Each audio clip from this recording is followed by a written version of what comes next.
And for those of you that may be interested, we get onto the ancestral part of the video now, a bit of my ancestry.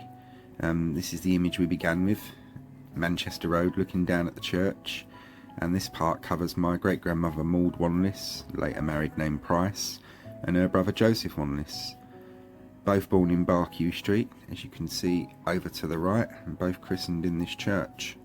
Here's a close-up of Barkew Street there. As I say in the video, Maud lived well into her 80s, and sadly Joseph was lost at Gallipoli in the First World War. But yeah, this is a little bit of information on Maud, as you can see at the bottom there, and my great-grandfather, sorry, her husband, Arthur. They married in 1911. Arthur was christened in the Church of St Mary the Virgin in Plaistow, another one that is lost and replaced with a very plain modern looking structure.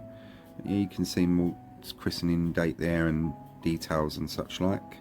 And before she married, Maud was a Sabbath servant, worked for a Jewish family, surname of Golding, and she was very well thought of by them, quite obviously thought well of them, because she named one of her sons, Great Uncle Ted, he has the middle name of Golding.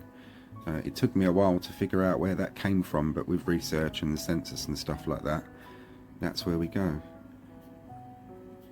This is Maud and Joseph's parents, Joseph Wanless and Anne Wanless, née Dodds.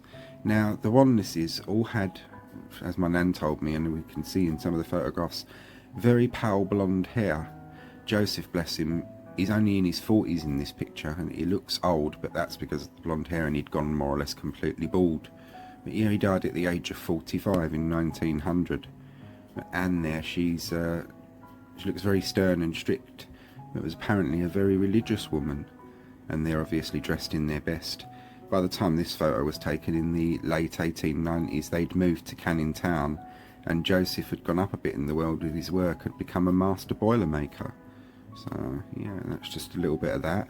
And now I shall hand you over to the actual documentation that links my ancestors to this church and a little bit of their story. I hope you're going to find it interesting. And on to the ancestral part. As I said I would probably add on at the end of the video, I did have every intention of adding it on, so here we are. This is my great-grandmother's birth certificate, or a copy thereof anyway, that I got in the year 2000, really when I first started the family tree. So this was one of the early ones. I would have been 16, approaching 17 at the time, but anyway, that's enough of me. This is 14th of September 1888, born at number 11 Barkew Street. Name of child Maud, girl. Father's name Joseph Wanless.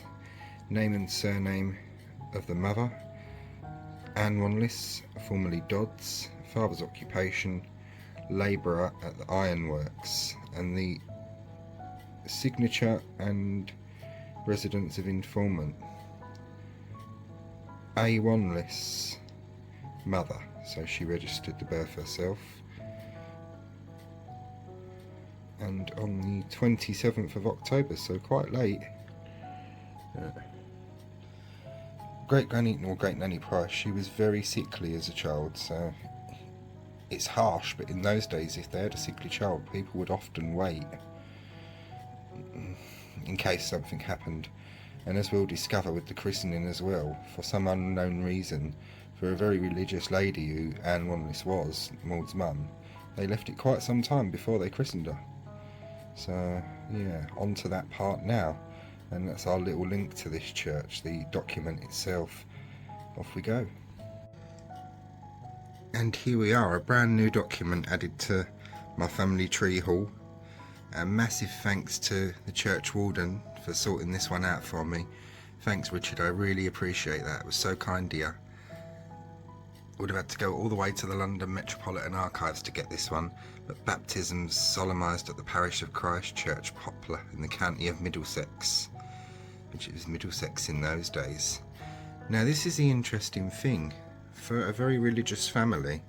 Now, you've seen the birth certificate of my great-grandmother. She was born in 1888, and they christened her when she was 1 year and 1 month old. Why, I have no idea. I know that she was a very sickly child. That much I do know, and her health plagued her all her life, really. That much I do know, but we're not going to know why. But yeah, she was October 1889. You can see Maud, and then this is the parents' name, Joseph and Anne, surname Wanless. And at this point, between September 1888 and October 1889, they've moved from Barkew Street to 72 Manchester Road. Father's occupation was a plater. That was at the ironworks. When they moved to Canning Town, he was a master boiler maker by that point. So obviously upped in his career. But yeah, this was absolutely chuffed to see. And as I say, massive thanks again to Richard. So that's another little family history document there. They christened quite a few in that church. So yeah, that's a little bit of my ancestry. And now you shall see a picture of the lady herself. And here she is, Maud Wanless, married name of Price. This photo is believed to have been taken on their wedding day in 1911. The original of this, Maud is with her sister-in-law Ellen, but I've magic erased Ellen out just for the purpose so I can just show Maud. But yeah, very pretty young lady, as you can see, very slim and slender. Yeah, this is believed to have been taken in 1911. This is Maud and Arthur, great nanny and granddad Price, as they're known to me and sort of my bit of the family. First World War. As I said in the tour bit of the video, great granddad Price, he was gassed three separate times in World War I with mustard gas, and in the end his health was so ruined they invalided him out, and that was his health really trashed for the rest of his life. And here is Maud in later life. If you go back and look at the picture of her parents, you can see the real resemblance between Maud and her mum, Maud and Anne Wanless. So yeah, I like this picture.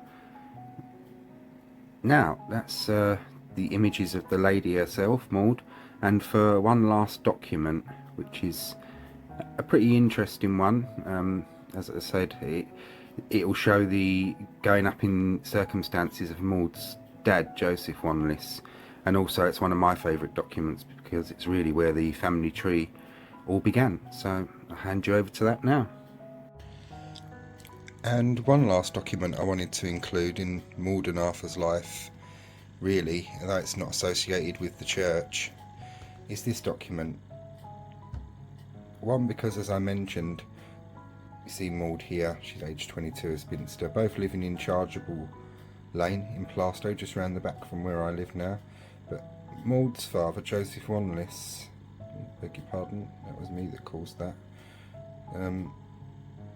Boilermaker is his occupation, but Joseph had been dead 10 years by the time that his daughter got married. My great-granddad was a house decorator before the First World War. After that, First World War, he was gassed 3 times with mustard gas and his health was so bad that he couldn't do that work anymore. But you see the witnesses, Joseph Wanless, that's not her father, that's her brother, the one that we lost at Gallipoli. And for me, this is a really special document because this is where my family tree adventure all began. This is the very first document, 14th of the 11th in the year 2000. I would have been 16, and me and my nan actually went and got this one. She came with me, bless her, because it was really with her help that got me started on the family tree. Went to Plashet Grove Register Office and applied for this. She went, oh, I'll go down there. She went, I wouldn't mind seeing when Mum and a bit of information on Mum and Dad's wedding certificate. She knew when they married in 1911, didn't know the exact date. But yeah, so that's just a little piece of London history that links me and this church and these people. So I hope you've all found that interesting. And now on to Maud's brother, Joseph Wanless, just 1 year older than Maud. This is the only known picture we have of Joseph. This is a colourised version. I don't get to choose the colour schemes, it just does it itself, the program that I've got. But I was absolutely chuffed when this one came out, because the program has given him the blonde hair and bluish green eyes of the Wanlesses that my nan told me about. So that was a nice little touch, and thought I'd like to show his face like that. Sadly though, with Joseph, as I say, him and Maud, both born in Barkew Street, both christened in the same church, and grew up in and around Cubitt Town, Poplar and Canning Town. But with Joseph, sadly, he was killed in the First World War at Gallipoli in 1915, completing a balls up of a campaign. And this, with some of the writing blurred out because it was for a different person, but this is what the family would have received, the dreaded black-edged telegram to inform them that their family, member, loved one, son, brother, had been killed in action. And that's what would have plopped through the door of number 78 Martindale Road, just in the First World War. That's in Custom House, by the way. And that's really all the family would have known. I don't know if they would have been issued with a death certificate. That I'm not sure about. I know they got his medals and one of those bronze plaques that everyone got if their relative had been killed in action. But this is a copy of Joseph's death certificate that I got in 2001. And it's Special Provisions Act, because it's a military death. But you see Private 22127 Joseph Wanless, age 29, country of birth England, date of death 10th of September 1915, and place of death Gallipoli, died of wounds. And really that's all the family would have been informed about. There would have been no graphic details and stuff like that. But yeah, 29 years old and wiped out like that. And really, as my nana was said, it was the shock of that killed his mother and Wanless, because she died just 9 days after receiving this telegram. So it must have been awful for my great grandma with her husband away, losing your brother, your mum, and then her daughter died not long after this as well. So yeah, dying so far away from home as well. Joseph would have, of course, couldn't be taken home and buried, so he, along with so many others as you can see here, is buried in East Mudros Military Cemetery. Now this is what the cemetery looked like when it was first set up. These photos were taken by the War Department and could be got by the families, so in a way they could see where their loved one was. This is what it looked like for many years, and the cemetery underwent mass renovations within the last 10 years or so, and I got in touch with them to see if they could send me anything about Joseph, and it took a long time for them to get back in touch because they were obviously busy and stuff. But this is the new memorials, and this is what Joseph's memorial is now, which I was absolutely chuffed for them to send me the picture. And it's nice to see that all of the men, including Joseph, are well remembered. So yeah, that's Joseph's story as well. A little bit sad, of course, but a proud history of our war heroes.